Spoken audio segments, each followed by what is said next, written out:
आउज़ बिल्लाहि मिनश्शैतानिर्रजीम बिस्मिल्लाहिर्रहमानिर्रहीम अस्सलाम वालेकुम नाज़रीन। आज मैं आपके लिए एक बहुत प्यारी हदीस लेकर हाज़िर हूँ।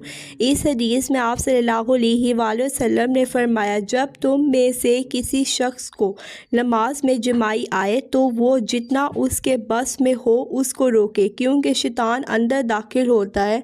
आप सब इस हदीस पर ज़रूर अमल करें और इसे ज़्यादा से ज़्यादा शेयर करें, क्योंकि सदका जारिया। अस्सलामु अलैकुम वरहमतुल्लाहि वबरकातुहू।